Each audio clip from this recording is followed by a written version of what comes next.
네, 안녕하십니까. 이번 장에서는 3장에 이어서 실천 모델의 기술 두 번째로 사회복지 실천을 위한 기본 모델 중에서 우리가 심리사회 모델과 행동주의 모델 또 인지행동 모델 이렇게 주요 내용을 앞장에서 살펴보셨는데 이번 장에서는 이제 기본 모델 이후에 발전한 모델로 과업 중심 모델과 해결 중심 모델에 대해서 살펴보도록 하겠습니다. 우선 과업 중심 모델에서는 클라이언트와 사회복지사의 과업 수행, 다시 말해서 어떤 목표를 달성하기 위한 활동을 강조하는 것입니다. 그래서 해결 중심 모델에서는 그 과업 중심 모델을 중심으로 해서 그 생각하는 사고의 패러다임을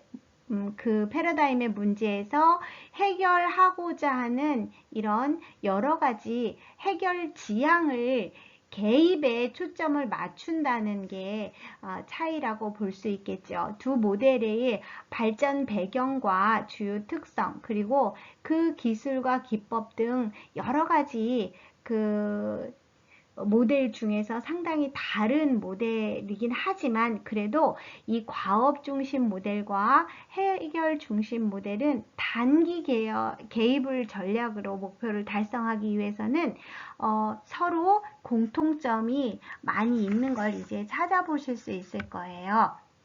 그래서 이번 장에서 하는 이 과업 중심 모델과 해결 중심 모델은 우리 사회복지사가 이 클라이언트에 가지고 있는 문제를 조금 더 다각적으로 심층적으로 분석해서 해결할 수 있다는 점에서는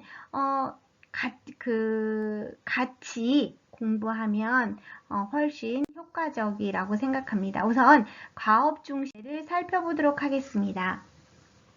이 과업 중심 모델은 1970년대 미국 시카고 대학에서 진행한 개발 연구 프로젝트로 그때 했던 프로젝트의 하나의 결과물로 제시되었던 그런 모델인데 이 모델은 당시 그 업스타인과 리드가 진행한 프로젝트로 첫 번째는 사회복지사가 효율적으로 학습할 수 있는 전문 원조 테크놀로지를 개발하고 두 번째로는 직접 실천의 효과성을 증진시켰으며 셋째로는 실천 평가의 능력을 향상시킬 수 있는 모델을 개발했다는 것이 특징이 되겠죠. 그래서 이를 위한 연구자들은 먼저 한 3년간의 모델을 설계했고요. 또 이 설계한 모델을 시카고 지역에 있는 13개 사회복지 기관들에서 실제로 사례에 적용하고 또 평가하고 검증하는 작업을 거쳤다고 합니다. 그래서 그 결과 다양한 기관에서 다루는 대인 간의 문제라든가 개인의 내적인 문제 또 개인과 환경 간의 문제를 효과적으로 경감시킬 수 있는 그런 절충적 실천의 틀로서 이 과업 중심 모델을 제시하게 되었다고 합니다. 그래서 과업 중심 모델은 하나의 이론 정향에서 기초하기보다는 이런 여러 이론들을 절충해서 만들어진 사회복지 실천에서의 틀을 제시했다는 점이 굉장히 중요한 거겠죠. 그래서 이 사회복지사가 직접적으로 이렇게 효율적으로 학습할 수 있고 또 직접 실천의 효과성과 효율성을 증진시키기 위한 요소들을 많이 반영하고 활용했다고 합니다. 그래서 이 모델의 특성은 단기 개입과 구조화된 접근, 또 클라이언트의 자기결정권에 대한 존중, 또 클라이언트를 둘러싸고 있는 여러 가지 환경에 대한 개입, 이런 것들을 중심으로 여기에서는 만들어지게 되는데 이 과업 중심 모델이 만들어지게 되었는데 우리는 우선 몇 가지 이 모델의 특성에 대해서 살펴볼 거예요. 그래서 우선 첫 번째로 이 단기 개입 목적을 한번 살펴보도록 하겠습니다. 이 단기 개입은 이 과업 중심을 접근해서 한 2, 3개월 동안 8번에서 12번 정도의 그 회기로 이루어지는데, 이 계기에 이런 단기 개입은 대부분 클라이언트들이 한 8회기 이내에 상당한 개입 효과를 보고 있다고 이렇게 메타 분석 결과로 이제 설명하고 있는데, 이 단기 개입을 선호하는 미국 의료보험 체계에서는 현실적인 이유도 많은 영향을 미쳤다고 합니다. 그래서 클라이언트가 장기 보호나 또는 상담이나 이런 사례 관리를 받고 있는 경우 과업 중심 접근을 계속해서 연속적으로 실시하거나 이 필요한 시점에 이 그 초기 개입이라든가 위기 상황이나 종결 시점 등을 굉장히 정확하게 이런 적용할 수 있도록 만들어진 게 이제 이 과업 중심 모델의 특징이라고 할 수 있겠습니다. 그래서 단기 개입으로 인해서 이런 효과를 볼 수 있다는 이런 것들이 하나의 특징이고, 자, 그 다음에는 이제 구조화된 접근이라는 게 또 이 과업 중심 모델의 특징이 되겠는데, 과업 중심의 모델은 5가지 단계로 나누어서 이제 설계를 했다고 합니다. 그래서 이 5단계의 모델을 과업 중심 모델의 단계로 보고, 각 단계에서 사회복지사와 클라이언트가 다뤄야 하는 구체적인 내용을 자세하게 제시하고 있는 것이 또 하나의 특징으로 보여지고 있습니다. 그 다음에는 이제 우리가 클라이언트의 자기 결정권에 대한 강조인데, 이것은 사회복지 실천에서 클라이언트의 자기 결정권은 윤리적이로나 실제적인 이유로 중요하게 여겨져 왔던 것입니다. 그래서 이 과업 중심 모델에서는 이들의 실천 과정에서 적용할 수 있는 실천 방법을 구체적으로 제시했다는 특징을 보이고 있습니다. 사회복지사는 이런 표적 문제를 규명하는 과정에서 클라이언트의 견해를 우선적으로 반영하고 개입에 대한 클라이언트와 계약을 함으로써 개입 과정을 클라이언트에게 명확하게 제시할 수 있다는 거죠. 뿐만 아니라 클라이언트가 이런 과업을 설정하고 실행하고 평가하는 문제를 평가해서 이 문제 해결 작업에서 주체자의 역할로 수행하도록 지원함으로써 이 클라이언트의 문제를 자기가 결정해서 스스로 이 문제를 해결해 나갈 수 있도록 만들어주는 게 굉장히 중요하다는 거죠. 그래서 여기에서 이 과업 중심 모델에서 이 자기가 결정한다는 것, 클라이언트 스스로가 그 문제를 해결하는 그 당사자의 시점에서 바라보고 있다는 것이 중요한 특징 중에 하나에 들어가겠습니다. 그 다음에 보면 그 클라이언트의 환경에 대한 개입 강조가 있습니다. 이거는 과업 중심 모델에서 대부분 클라이언트의 문제 자원이나 기술의 부족과 연관되는 것으로 볼 수 있는데, 따라서 이런 문제와 관련된 자원에 대한 탐색을 하고 또 이런 것들을 활성화해서 이것을 구조화해서 그 클라이언트에게 접근하는 거죠. 과업 중심 모델은 이런 5단계로 이루어지는데, 각 단계에서 이런 사회복지사와 클라이언트가 다루어야 하는 구체적인 내용을 제시한다는 특징을 보이고 있습니다. 그래서 클라이언트가 의뢰된 경우에는 의뢰기관의 자원을 알아보고 활용할 계획을 세우며 문제 해결 과정에서 클라이언트가 가지고 있는 환경 자원을 적극 탐색하고 활성화하기 위한 노력을 기울일 뿐만 아니라 필요한 경우에는 클라이언트와 사회복지사 외에도 이런 문제 해결 과정에 참여하는 사람들을 적극적으로 그 문제 해결에 적극적으로 도움이 되는 사람들을 참여시킬 수 있다는 거죠. 그래서 과업 중심 모델에서 과업은 클라이언트만 수행하는 것이 아니라 사회복지사는 클라이언트의 환경에 개입하는 과업을 주로 수행하고 또 그 외에 필요한 여러 자원들을 적극 활용해서 직접적 간접적으로 그 원조를 할 수 있도록 돕는 거죠. 그 다음에 개입의 책무성에 대해서 강조하고 있는데요.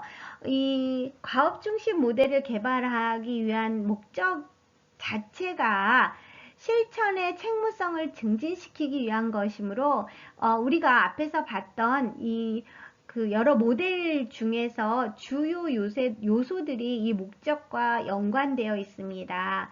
그래서 이러한 그 사회복지사의 실천에 대한 클라이언트와 사회복지사 자신의 평가 등을 중요하게 여김으로써 모두에게 이런 책무성을 증진시키고자 했던 거죠. 그래서 이 모델의 중요한 요소들이 실천의 책무성을 증진시키는 것과 그 목적과 연관되어 있다는 것 특징이 되겠습니다. 그 다음에 이 과업 중심 모델의 개입 과정을 한번 살펴보면은요.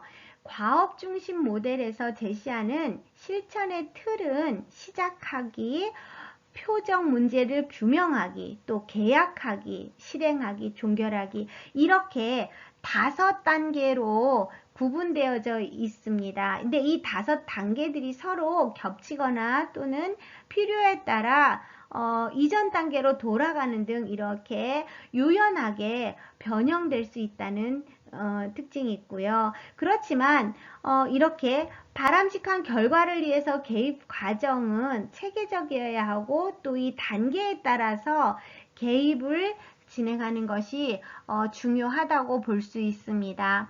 그러면 이제 이 5단계에 대해서 우리가 하나씩 살펴보도록 하겠습니다. 우선 시작 단계를 보면은 우리 교과서에 103페이지를 보면은 과업 중심 모델의 세부 지도 시작하기 이렇게 되어 있는데 이제 클라이언트가 기관에 의뢰되면 이 시작하기 단계에서는 기관 의뢰의 목표를 설정해야 되겠죠. 그 다음에 그 목표가 조금 더 구체적으로 그 목표를 설정해서 목표를 달성하기 위한 이 의뢰 기관의 여러 자원들을 한번 또 살펴봐야 되겠죠. 그래서 이 클라이언트는 스스로 이 복지사를 찾아오거나 또 다른 기관이나 사람에 의해서 의뢰되는 경우가 가장 많은데 클라이언트가 스스로 찾아오는 경우에는 이 과업 중심 모델에서 바로 다음 단계인 문제 규명 단계로 넘어갈 수 있다고 합니다. 그래서 클라이언트가 다른 기관이나 사람에 의해서 의뢰된 경우에는 또 이 클라이언트를 의뢰한 이유하고 또 그 의뢰된 기관에서 또 다시 클라이언트의 문제와 목표가 어떤 건지 이런 것들을 살펴봐야 되기 때문에 클라이언트 자신이 제시하는 문제와 또 그 목표와 일치하는지에 대해서 또 사회복지사는 알아봐야 되겠죠. 그렇기 때문에 이렇게 만약에 클라이언트 스스로가 찾아오면 바로 다음 단계를 진행할 수 있겠지만 여러 기관에 의해서 협력 단계에서 만약에 이런 것들이 된다면 조금 더 상세히 그 사정해보고 살펴볼 필요가 있는 것이지요. 그 다음에 문제 규명하기, 또 그 다음 단계는 계약하기, 3단계는 실행하기, 그 다음에 이제 마지막 5번째로 종결의 단계가 되겠죠. 그래서 이 과업 중심 모델의 개입 과정은 이렇게 5단계로 나누어져 있다는 걸 보시면 좋을 것 같습니다. 자, 우선 이 시작 단계에서 보면은 클라이언트가 아까 말씀드렸듯이 스스로 찾아오는 경우는 바로 다음 단계로 넘어가서 그 문제를 즉시 해결해서 다음 단계로 진입할 수 있지만, 클라이언트가 다른 기관이나 사람에 의해서 의뢰된 경우에는 의뢰기관에서 클라이언트를 의뢰하는 이유가 무엇인지를 알아야 되고, 또 의뢰기관에서 제시하는 클라이언트의 문제와 목표가 어떤 건지를 알아야 되겠죠. 이 문제와 목표가 클라이언트 자신이 제시하는 문제하고 같은지, 아니면 이 목표와 일치하는지에 대해서 알아봐야 되겠죠.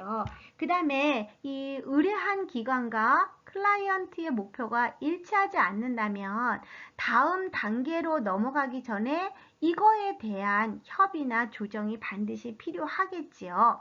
그래서 의뢰기관에서 제공할 수 있는 자원은 어떤 게 있는지, 이것 또한 우리 사회복지사들이 잘 알아보셔야 되겠죠. 그래야만 이 클라이언트에게 어떤 지원을 해줄 것인가에 대한 사회복지사의 판단이 나타날 수 있을 테니까요.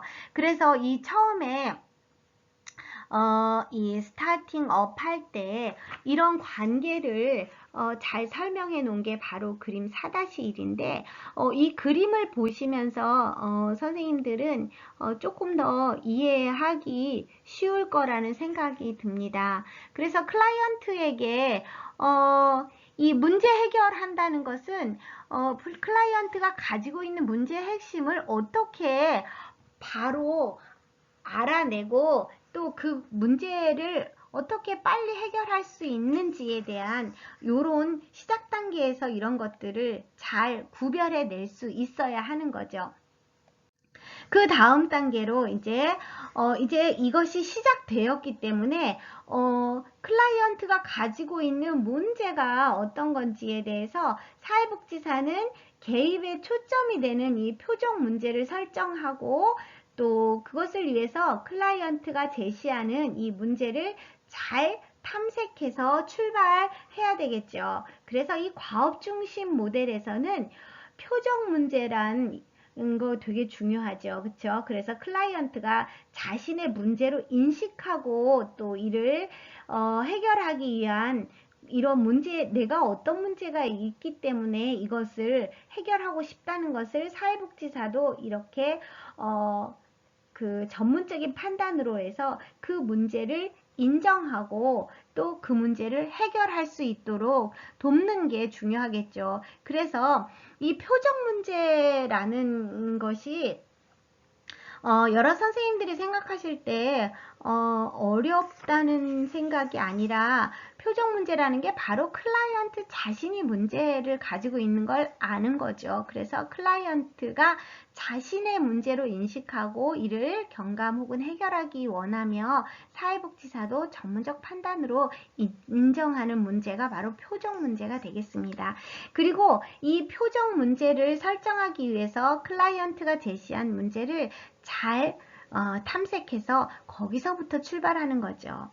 그리고 클라이언트와 사회복지사의 견해에 차이가 있는 경우에는 사회복지사는 항상 이 클라이언트의 관심과 사회복지사 자신의 전문적 판단을 최대한 반영할 수 있는 방향으로 이 조율을 해 나가야 되는 거죠. 그래서 같은 합의점을 찾는 거죠.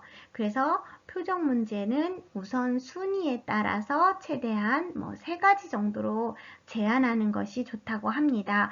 또 이런 여러 가지로 너무나 방대하게 만들어 놓으면 우리가 이 문제를 해결할 때 굉장히 그 시간도 오래 걸리고, 또 이렇게 어떤 문제 해결을 할 때 계약을 할 때 이 계약에 의해서 이루어지는 그 과정에서 너무나 방대한 것을 제시하면 이 클라이언트도 그 문제에 대한 해결 능력도 떨어질 뿐만 아니라, 또한 사회복지사도 이런 거에 대해서 굉장히 그 번아웃 될 수 있는 확률이 있으니까 이런 부분들을 잘 살펴서 보셔야 되겠죠.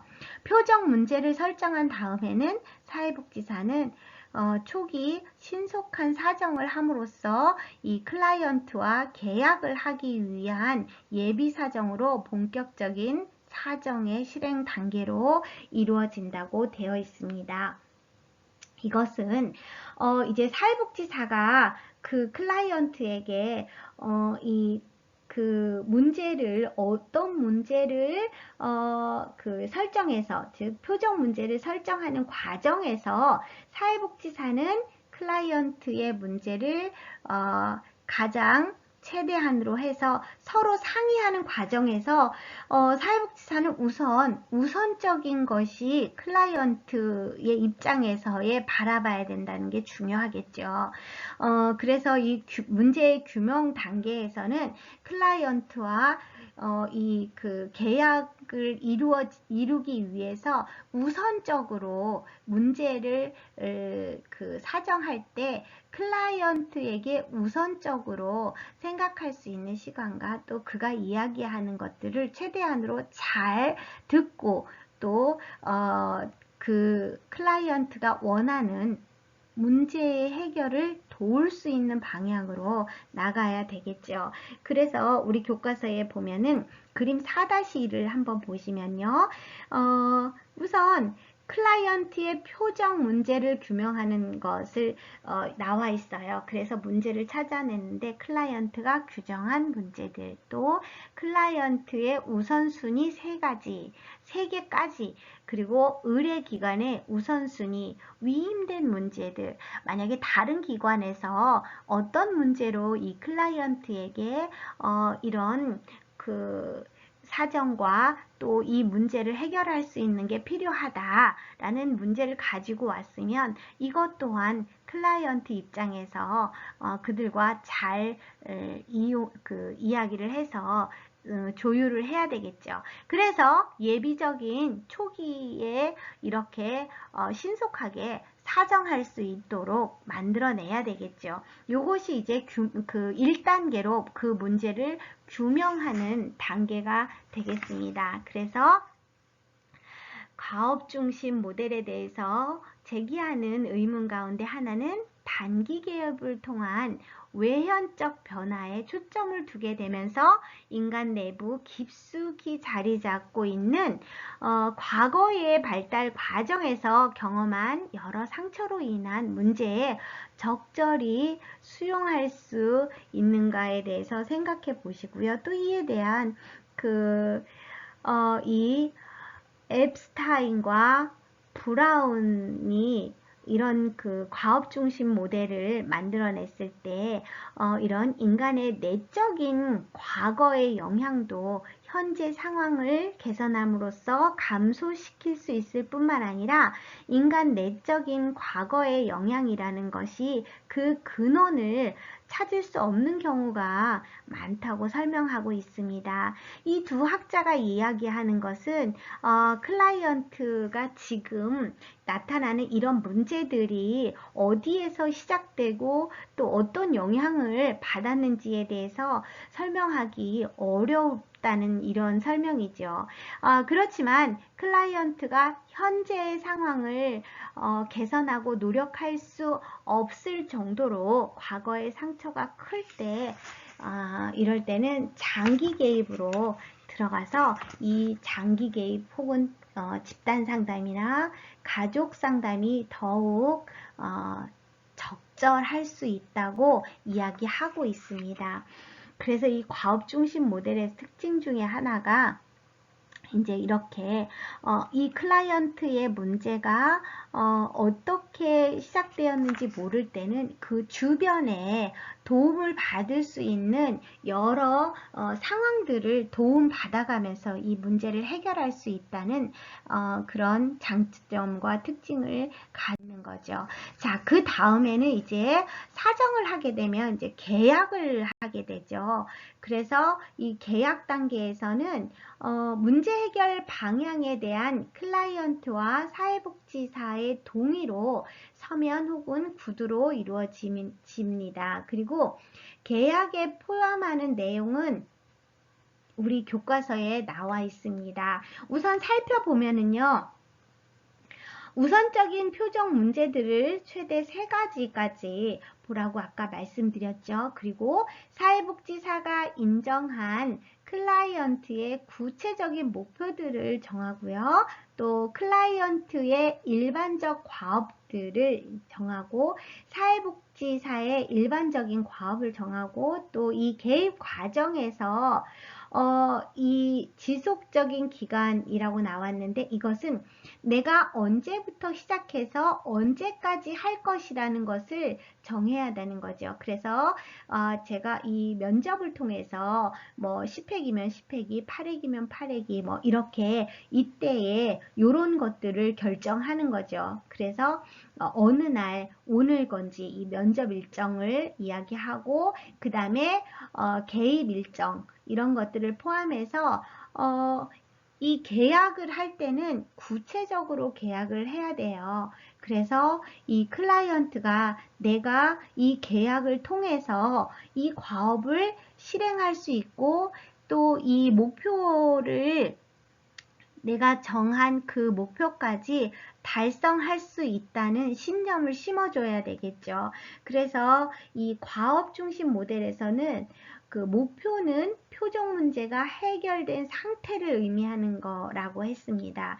일반적으로 하나의 목적 문제에 대해 하나의 목표를 설정하며 또 표적 문제와 목표는 클라이언트 입장에서 주어와 서술어의 형식으로 구체적으로 이야기한다고 되어 있습니다.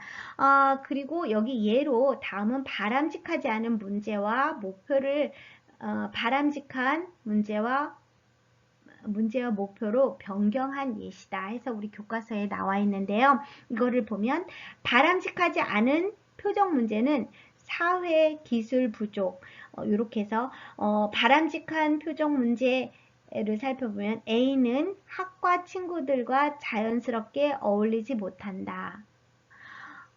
이거는 여기 보면은 이 문제에서 이제 예로 바람직하지 않은 표적 문제에서 대인관계 불안, 뭐 바람직한 표적 문제에서 B는 친구들과 거부당할까봐 노심초사한다. 뭐 이렇게 어렵다는 표현이 맞는지 모르겠지만 이렇게 표현을 해놨는데요. 이거는 뭐냐면 조금 더 쉽게 설명하면 이런 거죠. 이 클라이언트가 이야기하는 것들을 이렇게 주어와 서술어 형식으로 해서 풀어서 이제 계약을 할 때 쓸 것이고 또 이 목표를 설정할 때 어떤 이렇게 서로 이야기하는데 뭐 나는 그 축약을 해서 이렇게 딱 써놓으면 이것에 대해서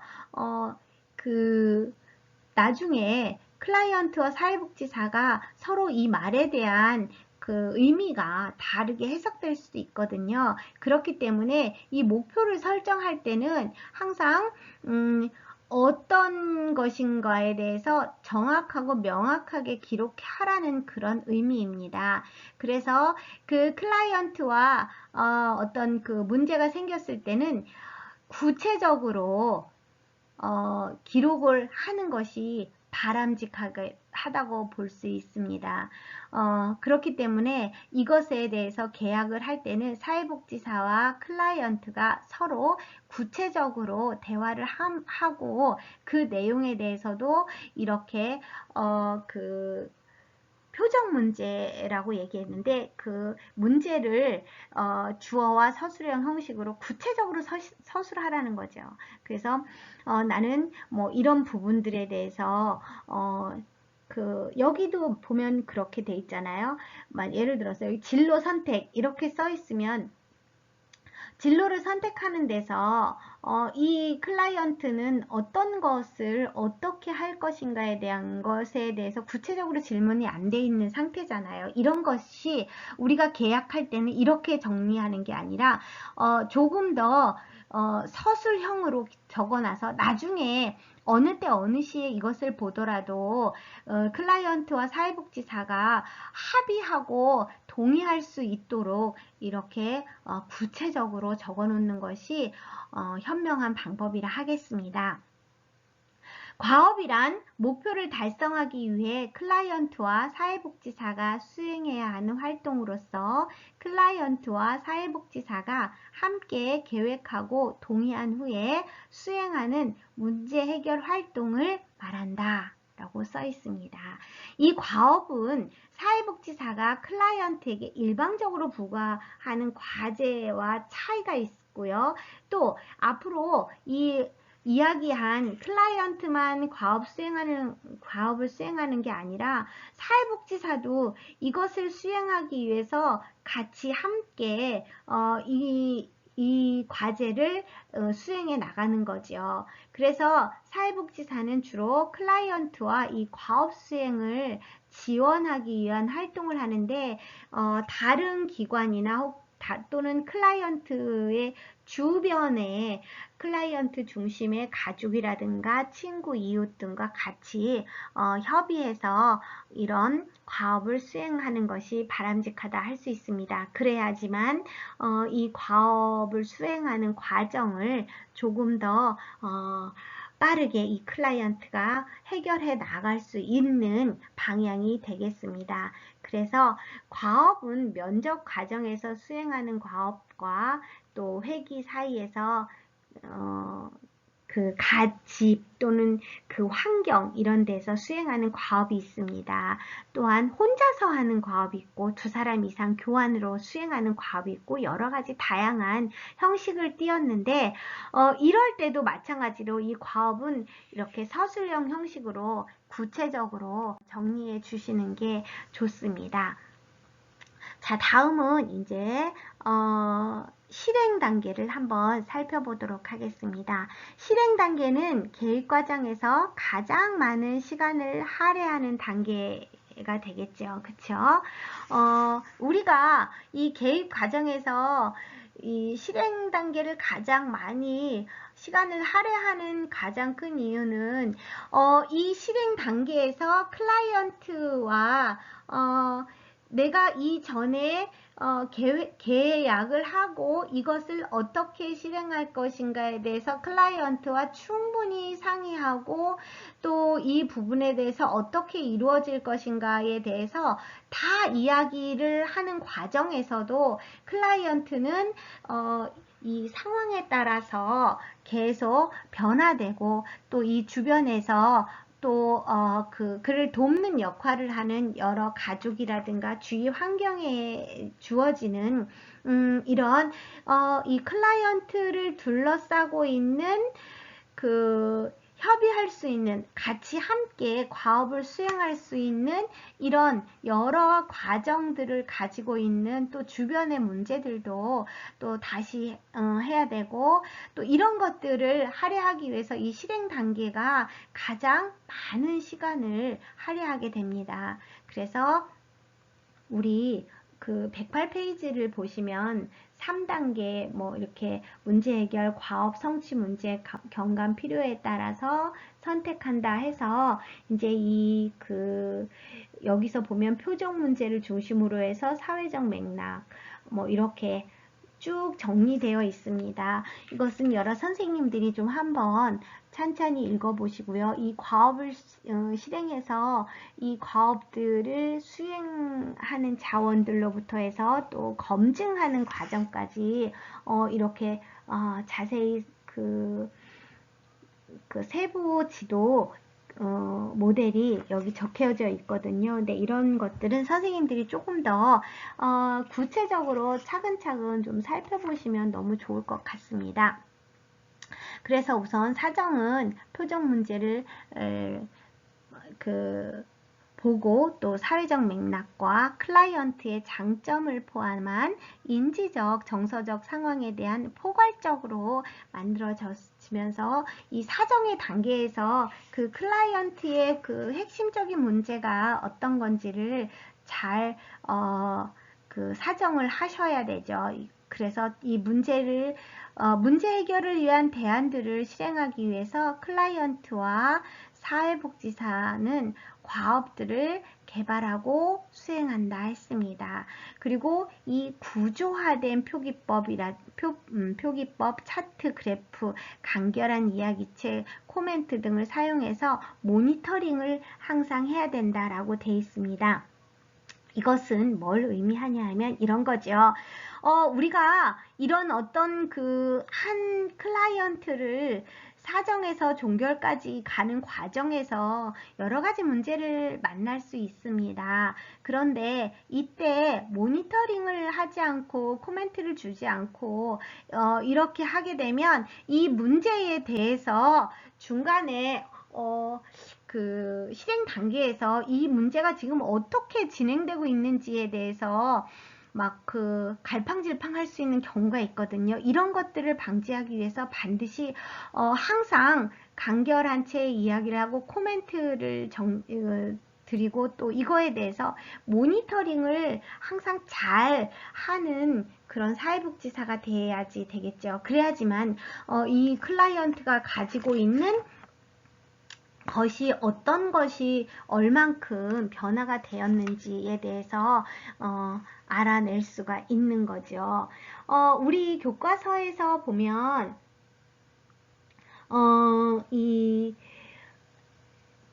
사정은 표정 문제, 사회적 맥락, 클라이언트의 장점을 포함한 인지적, 정서적 상황에 대한 포괄적으로 이루어진다.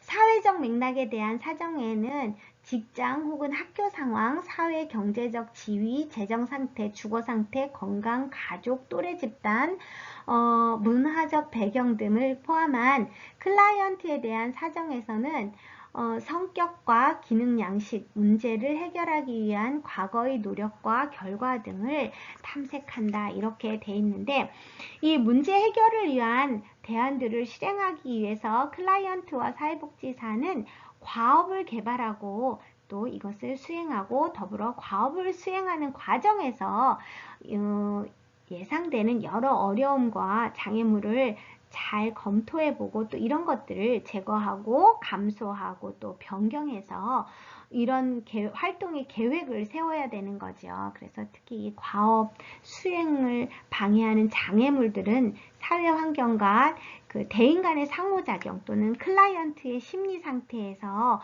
찾을 수 있는데 이런 것들을 제거하거나 감소하거나 변경하기 위해서 클라이언트와 함께 이런 계획들을 세워야 되는 거겠죠. 그래서 예를 들어서 자원이 부족하면 다른 사람들과 협력해서 하고 또 만약에 지지해주는 그런 것들이나 클라이언트의 기술이 부족하다면 이런 것들을 개선하도록 노력해서 도와줘야 되겠죠. 그래서 사회복지사는 이 매 회기마다 이 과업을 수행을 확인하고 이 문제를 계속 모니터링 하는 게 참 중요하다는 걸 지금 여기서 설명하고 있는 거예요. 그래서 이 모니터링을 통해서 얼만큼 진전이 되고 아니면 이것이 얼만큼 지체가 되는지 이 실행 단계에서 잘 살펴봐야 하는 그런 단계가 되겠습니다. 그 다음에 이제 이렇게 실행을 다 되면 마지막 종결 단계가 오겠죠. 이 과업 중심 모델에서의 종결 단계는 클라이언트와 사회복지사가 모두 예상하는 가운데 이루어지는 게 특징이라고 보겠습니다. 이는 이미 계약 단계에서 개입 일정에 대해 서로 동의를 했죠. 그 다음에 실행 단계에서 이 과업 수행을 통한 문제 해결의 정도가 분명하게 드러나서 사회복지사가 남은 회기수에 대해서 매번 모니터링하고 또 이것에 대해서 확인해 갔잖아요. 그래서 이 종결 단계에서는 사회복지사는 개입 과정을 통해서 성취한 것들에 대해서 점검이 필요한 경우 또 연장하거나 사후 지도에 대해서 또 설명할 수 있는 거죠. 그리고 이 종결 단계에서 변화와 성과뿐만 아니라 이 종결에 관련돼서 서로의 감정을 다루고 또 종결 이후에도 여러 변화가 지속되는 방법도 여기서 이야기할 필요가 있는 거죠. 예를 들어서 우리 여기 보면은 종결하기 전에 사회복지사가 역할을 할 수 있는 자원이 클라이언트의 환경에 있는지를 확인하고 또 이런 것들을 활용하는 방법들을 모색해 볼 수 있는 거죠. 그래서 이 사회복지사는 종결 단계에서 개입 과정을 통해서 성취한 것들에 대해서 점검이 반드시 필요하고요. 또 이것이 지금 상태에서 종결하면 다시 또 돌아갈 수 있다면 이 지금 시간을 연장하거나 아니면 또 사후에 다른 방법을 통해서 또 클라이언트와 만나는 이런 것들도 해낼 수 있을 뿐 아니라 이런 변화와 성공과 함께 종결에 관련된 감정을 서로 다루고 또 종결 후에 어떤 변화가 지속되는지 여러 다각적인 방법으로 다루어야 할 필요가 있겠죠. 그래서 이 과업 중심 모델에서는 우리가 좀 눈여겨봐야 될 것은 이 과업 중심 모델의 장점이 있는데 이런 장점들을 좀 생각해 보는 거죠.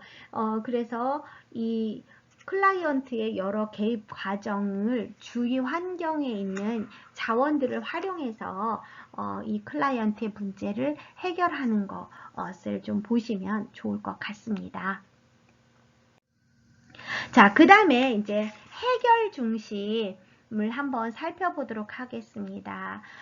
이 해결 중심 모델은 그 문제의 원인을 파악하기보다는 해결책을 강구하는 데 보다 주안점을 두는 실천 모델이라 하겠습니다.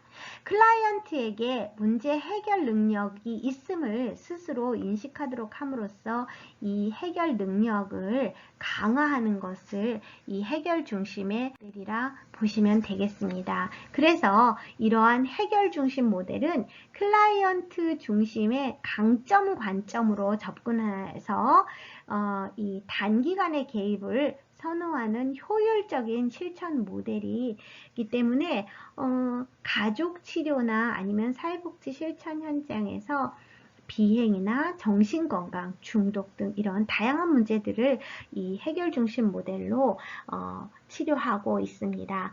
이 개인과 집단을 대상으로 활용되고 있기 때문에 이 해결 중심 모델에서는 가장 기본적인 게 이 가정과 실천의 원리에 대한 이해가 굉장히 중요하다고 볼 수 있겠습니다.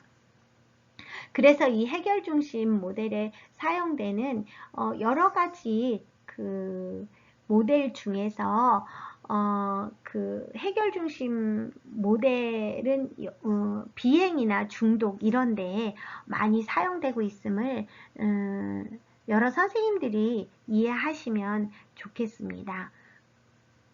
그러면 이 해결 중심 모델의 이론적 배경은 어떻게 만들어졌는지를 한번 살펴보도록 하겠습니다. 해결 중심 모델은 1978년 설립된 미국 미스콘신주 밀웨키 단기 가족 치료 센터에서 드세이저와 버그가 주축이 되어 기존 이론이 아니라 현장을 기반으로 관찰과 실천을 통해서 귀납적으로 개발한 모델이라고 나와 있습니다.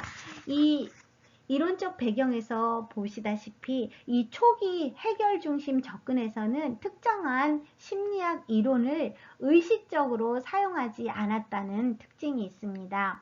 그러나 이 해결 중심적 접근을 정교화하는 과정에서 주요 개념과 치료 전략은 베이트슨의 의사소통 이론과 밀턴 에릭슨의 전략적 심리 치료로부터 많은 영향을 받고 있습니다. 또한 이런 인식론적 가정과 철학적 토대는 서구 그 사회 구성주의로부터 많은 영향을 받았다고 합니다.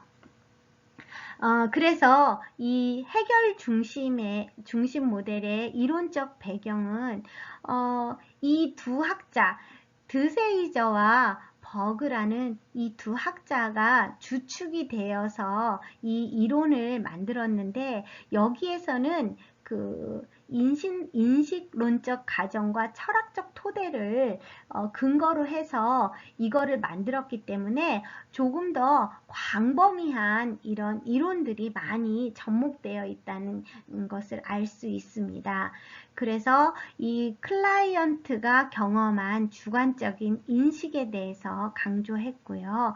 또 타인의 상호작용을 하면서 새로운 의미의 재구성을 하는 것이 이 해결 중심 모델의 치료적 가정과 이런 철학에 영향을 미쳤다고 합니다.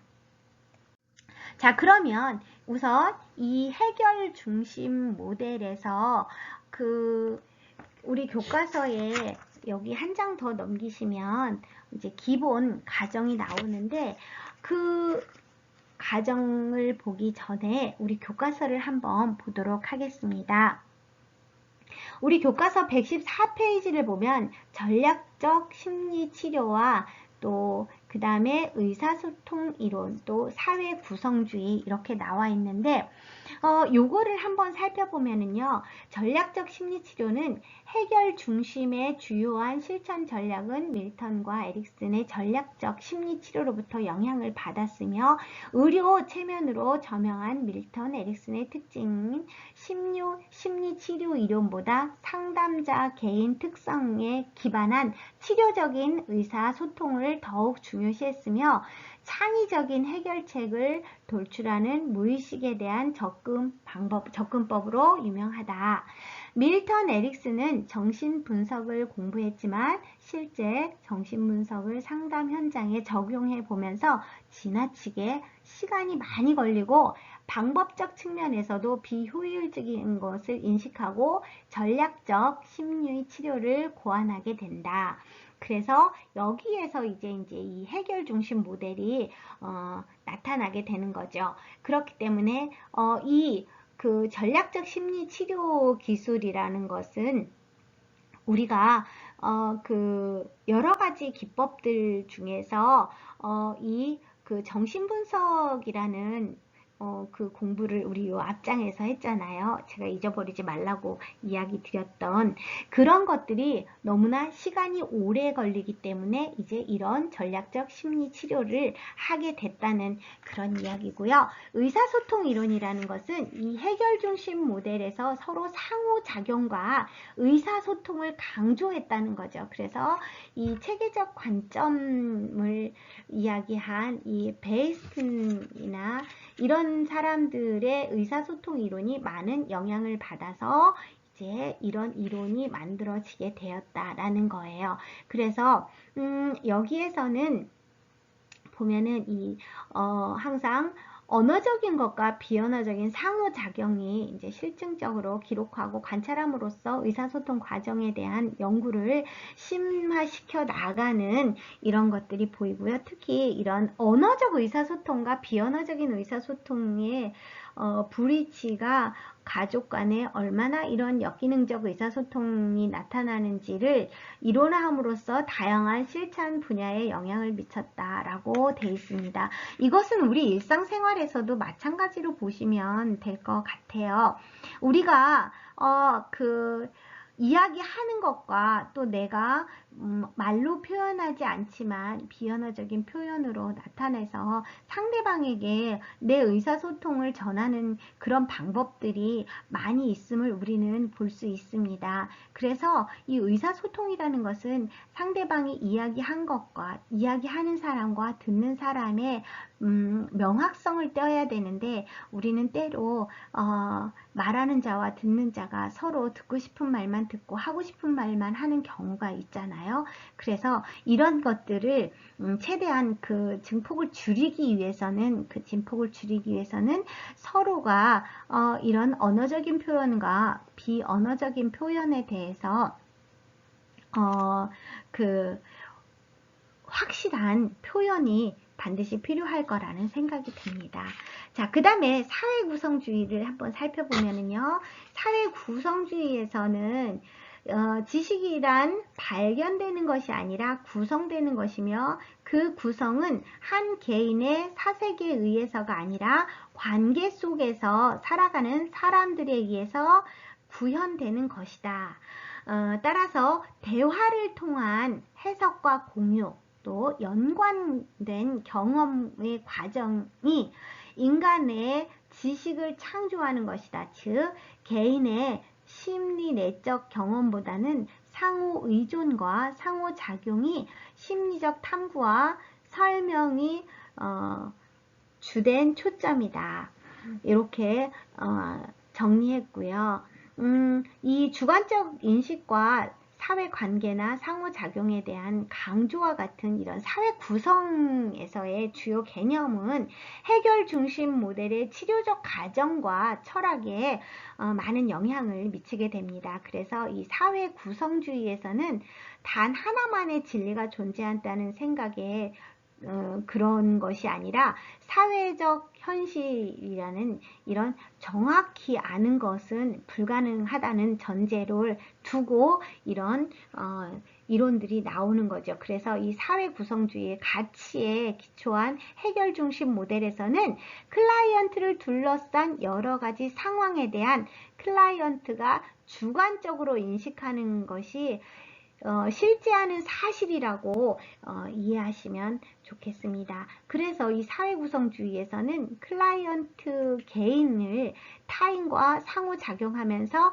새로운 의미를 구성하고 또 이런 것들을 발달시키면서 존재하는 걸로 이해하시면 좋겠습니다. 그래서 해결 중심 모델에서는 예외 상황이나 대처 방식에 대한 질문을 통해서 이 클라이언트의 과거 상황을 언어로 새롭게 재구성해서 이 사회 구성주의에 있는 여러 가지 것들을 통합해서 같이 그 클라이언트를 둘러싸고 있는 중요한 관계들을 다시 재구성해서 그 가치를 만들어내는 것으로 보시면 되겠습니다.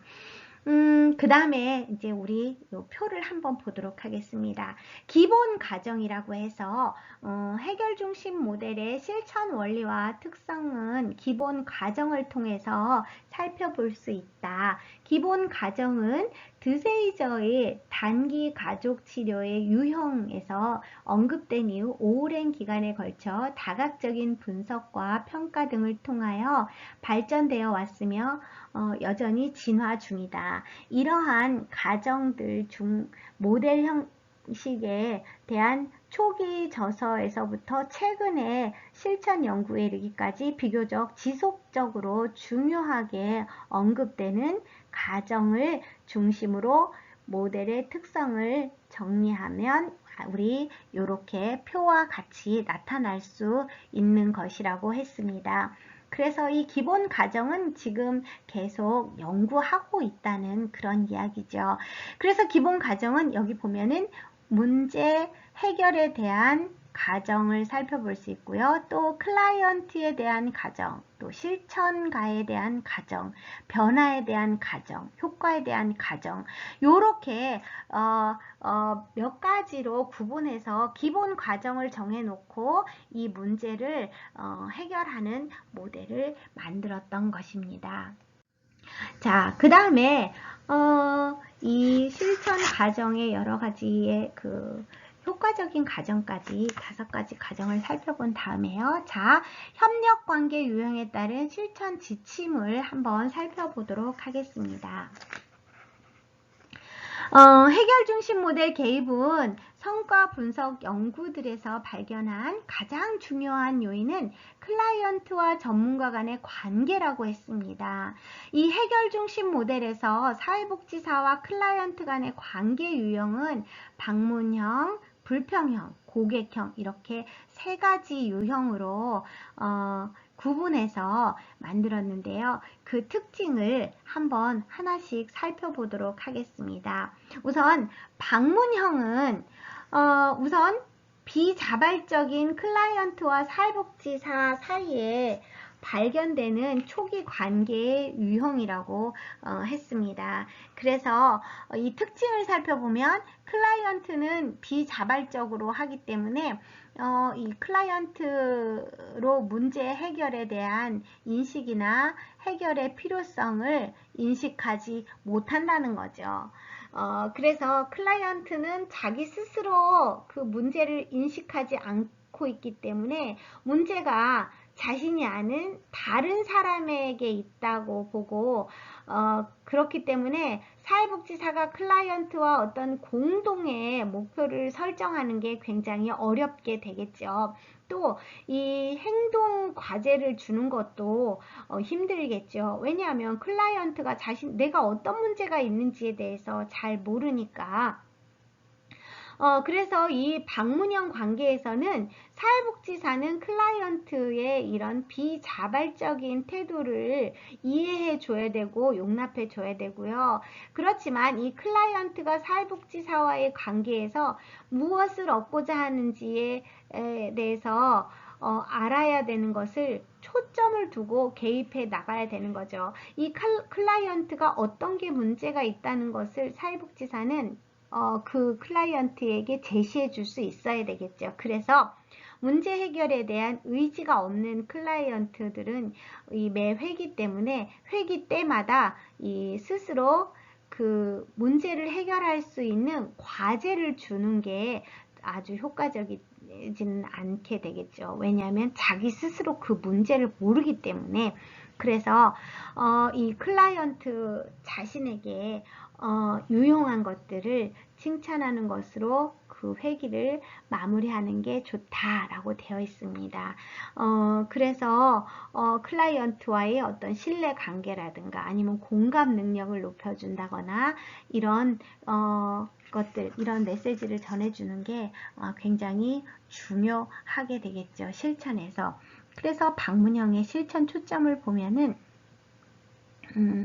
클라이언트가 사회복지사와 관계를 통해 무엇을 얻고자 하는지를 잘 탐색해서 비자발적 방문을 인정하되 사회복지사와 함께 할 수 있는 것이 어떤 것인지에 대한 질문을 하고 별도의 과제는 주지 않는 게 더 효과적인 실천 방법이라고 합니다. 자, 그 다음에 불평형을 한번 살펴보도록 하겠습니다.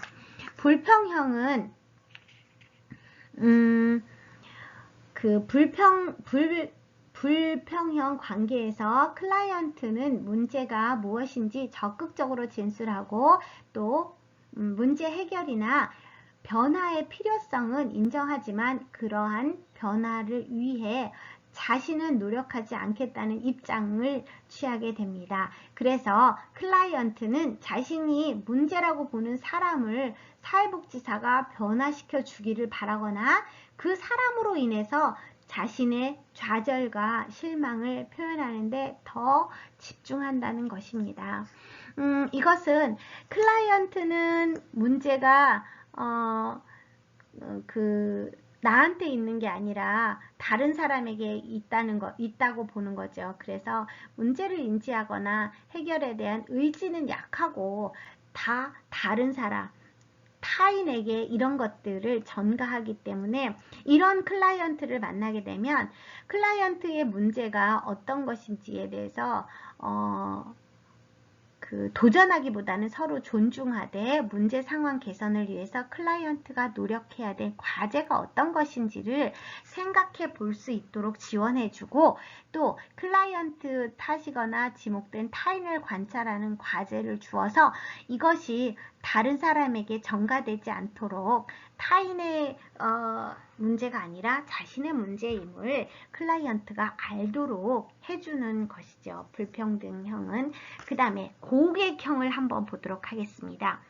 고객형 관계 유형은 클라이언트가 원하는 상담을 요청한 경우에 주로 발견됩니다. 이러한 관계 유형에서는 클라이언트와 사회복지사가 공동의 목표와 해결 방안을 같이 공유하는 겁니다. 그래서 클라이언트는 문제를 인식도 하고 상담을 통해서 자신이 무엇을 얻고자 하는지를 알게 하고, 또한 이를 위해서 자신이 어떤 노력을 해야 되는지를 알고 있는 거죠. 그래서 이 고객형의 특징을 보면 클라이언트는 문제인식도 있고, 또 상담에서 무엇을 이루고자 하는지에 대해서 스스로 생각해 할 수도 있고, 또 이런 것들을 위해서 내가 어떤 것들이 필요한지도 알고 있는 것이 이제 특징이 되겠죠. 그래서 이런 사람들을 만나면 사회복지사는 클라이언트와 그 목표와 관점을 정하는데, 문제 해결을 위해서 상담자가 제시한 권고사항이나 과제를 적극적으로 수행하기 때문에 상담자는 기꺼이 변화하려는 클라이언트를 지지하고 칭찬함으로써 문제 해결 역량을 강화시키고, 또 효과적인 이런 시도에 초점을 두는 과제를 주는 것이 좋겠지요. 이렇게 사회복지사는 클라이언트의 적극적 의지와 노력을 칭찬하고 지지해주고, 또 이런 클라이언트의 문제를 해결할 수 있도록 돕는 것이 굉장히 효과적이라는 것을 볼 수 있습니다. 그 다음에 이제 실천 기술을 한번 살펴보도록 하겠습니다.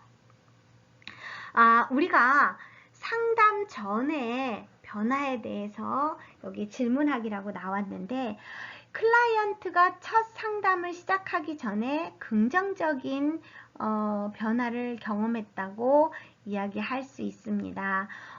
그리고 클라이언트는 이런 것들에 대해서 내가 이렇게 많이 변했습니다. 그렇기 때문에 내가 이제 이 개입을 통해서 나는 어떻게 이것을 해결하고, 또 앞으로 이런 것들에 대해서 이 클라이언트의 문제를 해결하겠습니다. 이제 이런 것들을 이야기하는 거죠. 그래서 여기 예를 보면, 최근 일주일간의 술을 거의 마시지 않았고 언성 한번 높이지 않았어요. 노력하니까 되더군요. 그래서 제가 이런 상담에 꼭 와야 할까요? 이런 것은, 이건 뭐냐 하면 이거죠. 클라이언트가 이제 우리가 상담을 시작하다 보면 여러 가지 문제에 봉착하게 되는 경우들이 많이 있습니다. 그리고 자기 스스로 이렇게 이야기를 할 수 있는데, 이런 것들에 대해서 상담자는 항상 그 상황을 잘 이해할 수 있고, 또 이 질문을 할 때 그 사람이 그 상담에 대한 효과라든가 이런 것들을 잘 이야기할 수 있는 언어들을 찾아서 클라이언트에게 상담을 하는 것이 되게 중요하다는 이야기죠. 그리고 개입 전 스스로 성취한 변화에 대해 질문하고, 긍정적 변화의 의미를 부여해 줌으로써 문제 해결의 역량을 강화한다, 이렇게 했습니다. 이거는 그 클라이언트를 긍정적으로 변화시키기 위한 그런 역량을 키워나가게 하는 거죠.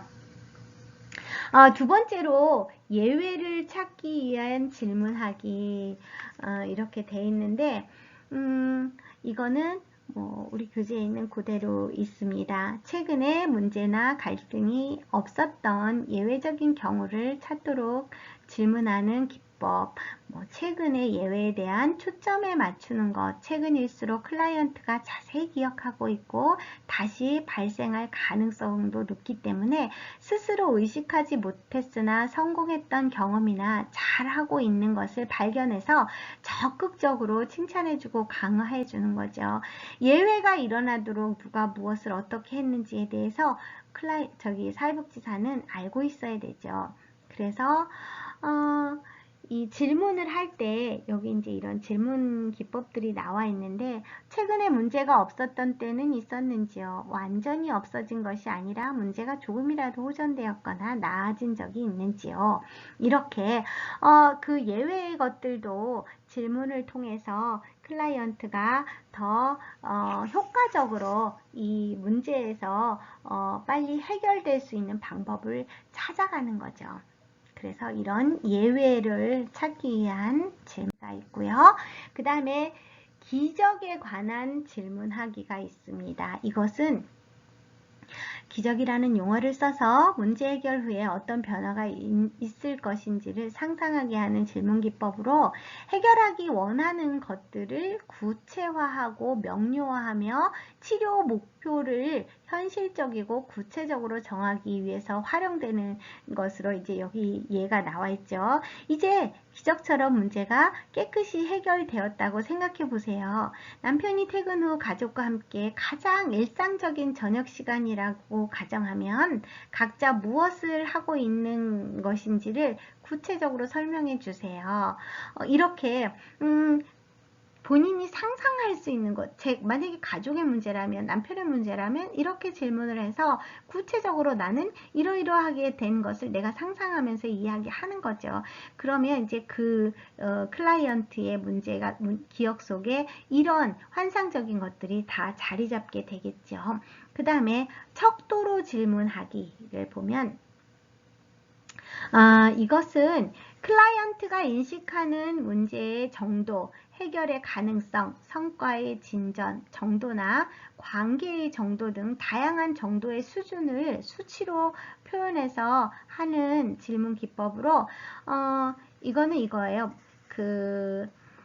어떤 문제를 이야기할 때 문제가 완전히 해결된 상황을 10점으로 하고 최악의 경우 1점으로 할 때 가장 힘든 상황은 몇 점 정도가 될까요? 이렇게 예외로 나왔는데 이제 이렇게 질문하실 수도 있는 거죠. 예를 들어서 이 척도로 질문하기는 선생님이 지난 일주일 동안 지금까지 살면서 행복하다고 생각한 게 얼마 정도가 되겠습니까? 라는 질문을 했다고 하면 예를 들어서 내 생에서 가장 행복했다. 지난 일주일이 그러면 10점입니다.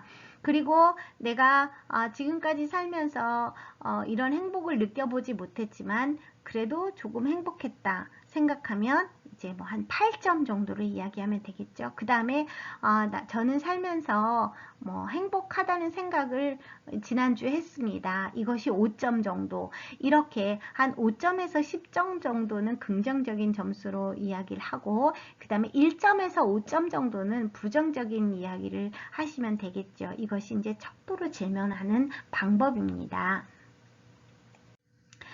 그 다음에 대처 방법에 대한 질문하기. 이거는 클라이언트가 어려움을 어떻게 극복하고 대처해 왔는지 질문하는 동시에 생존 능력에 대해서 간접적으로 칭찬하는 질문 기법으로 이제 우리 여기 보면 그러한 대처가 도움이 된다는 것을 당시에는 어떻게 깨달을 수 있었는지요. 뭐 극한 상황에서도 강한 책임감을 보여주셨는데 그런 책임감은 어떻게 생겼다고 보시는지요? 라고 생각했는데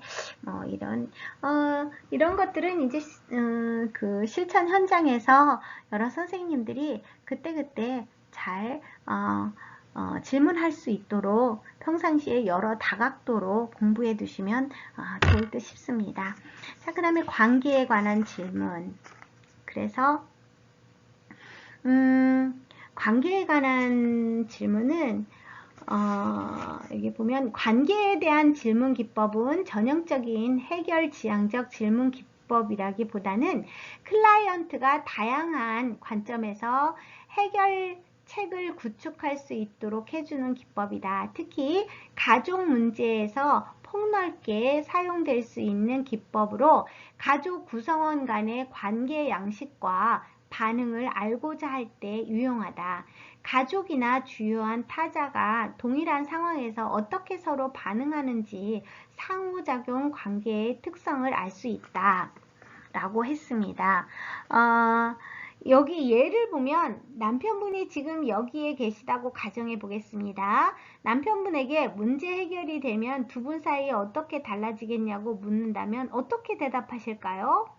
엄마가 여기에 계신다면 너의 가출 문제를 해결하기 위해서 엄마가 어떻게 하시겠다고 말씀하실까? 이렇게 이런 가족 간의 관계라든가 부부 간의 관계를 예를 들어서 이제 질문하고 답을 받는 거겠죠. 너의 그런 행동을 만약에 부모님이 보시면 어떻게 생각한다고 하냐? 너는 생각하냐? 뭐 이런 거겠죠.